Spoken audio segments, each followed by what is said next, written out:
पाकिस्तान और अफगानिस्तान के दरमियान इस्तांबुल में होने वाले मुज़ाकरात में डेडलॉक तीसरा दौर भी बगैर नतीजा खत्म हो गया। वज़ीर इत्तलात अता तारड़ की तस्दीक। एक्स पर लिखा, पाकिस्तान अपने असूली मौक़िफ़ पर कायम है। अफगान तालिबान रजीम दोहा अमन मुआहदे और दो तरफ़ा माहिदों की पासदारी में नाकाम रही। अफगानिस्तान की सरजमीन से होने वाली दहशत गर्दी पर काबू पाने की जिम्मेदारी काबुल पर आयद होती है। पाकिस्तान इस बात का इरादा करता है वो अपने अवाम और खुद मुख्तारी के तहफ़्फ़ुज़ के लिए तमाम ज़रूरी इक़दाम जारी रखेगा।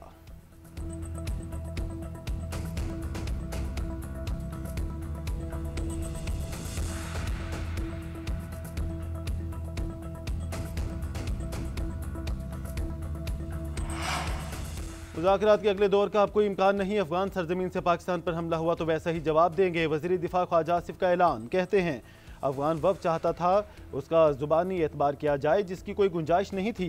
बैनुल अक़वामी मुज़ाकरात के दौरान की गई हतमी बात तहरीरी तौर पर की जाती है। हमारा खाली हाथ वापस आना दलील है। हमारे सालिसों को भी अब अफगानिस्तान से कोई उम्मीद नहीं है।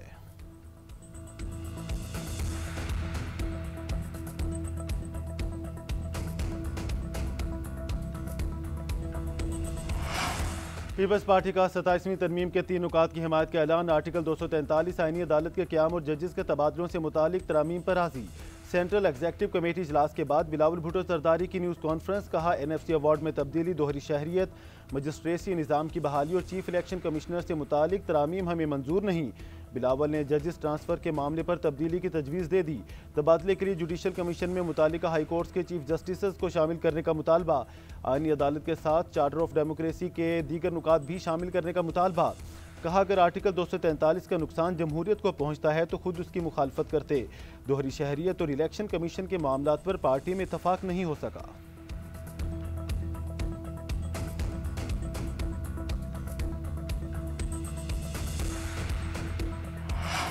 मुजव्वज़ा 27वीं आईनी तरमीम की आज वफाकी काबीना से मंजूरी ली जाएगी। काबीना से मंजूरी के बाद तरमीम सेनेट इजलास में पेश किए जाने का भी इम्कान।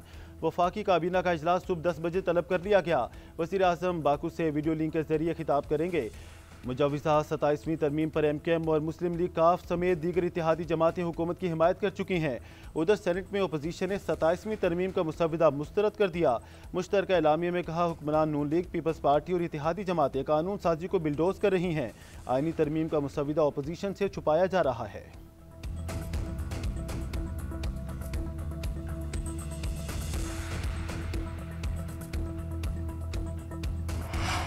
सूबों के इख्तियारात में कमी नाकाबिले कबूल। हकूक पर डाका डाला गया तो भरपूर मुखालफत करेंगे। मौलाना फजल रहमान का वाज़ेह और दो टोक ऐलान। इस्लामाबाद में मीडिया से गुफ्तगू करते हुए कहा, हुकूमत अभी तक 27वीं तरमीम का कोई मुसव्वदा सामने नहीं लाई। मुसव्वदा सामने आने पर कोई फैसला किया जाएगा। 26वीं तरमीम में हुकूमत 35 शिकों से दस्तबरदार हुई। अगर दस्तबरदार शिकों में से कोई शिक 27वीं तरमीम में हुई तो कबूल नहीं करेंगे।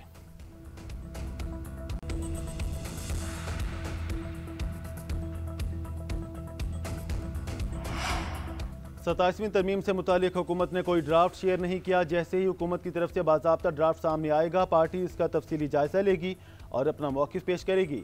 चेयरमैन PTI बैरिस्टर गौहर की मीडिया से गुफ्तगू। कहा, इनमें तरमीम इत्तफाक राय से होनी चाहिए, ना कि अक्सरियत हो तो आप जो मर्जी फैसला करें। असद कैसर बोले, हुकूमत जो भी तरमीम और बिल लेकर आएगी हम उसे मुस्तरद कर देंगे। इस पार्लियामेंट के पास कोई इख्तियार ही नहीं कि कानून साजी कर सके।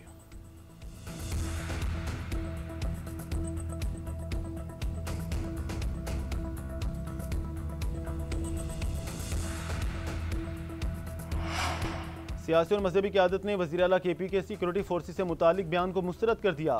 सुहेल आफरीदी से बयान वापस लेने और फौरी माफ़ी मांगने का मुतालबा। वज़ीर दाखिला मोहसिन नकवी कहते हैं, बहादुर सपूतों बारे बेबुनियाद और हक़ाइक़ से मुनाफी बयान नाकाबिले बर्दाश्त हैं।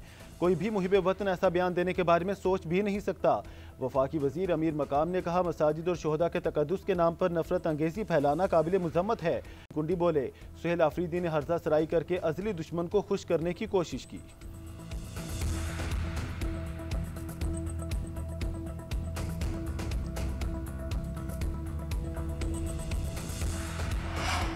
नौमी केस में सजा याफ्ता साबिक MNA साहबजादा हामिद रजा इस्लामाबाद से गिरफ्तार। इंसदाद दहशतगर्दी अदालत ने जेल भेज दिया। इंसदाद दहशतगर्दी की अदालत ने साहबजादा हामिद रजा को नौमी केस में 10 साल की सजा सुनाई थी। इससे कबल फैसलाबाद में नौमी मुकदमे में सजा याफ्ता जुनेद अफजल शाही अज़ खुद गिरफ्तारी दे चुके हैं।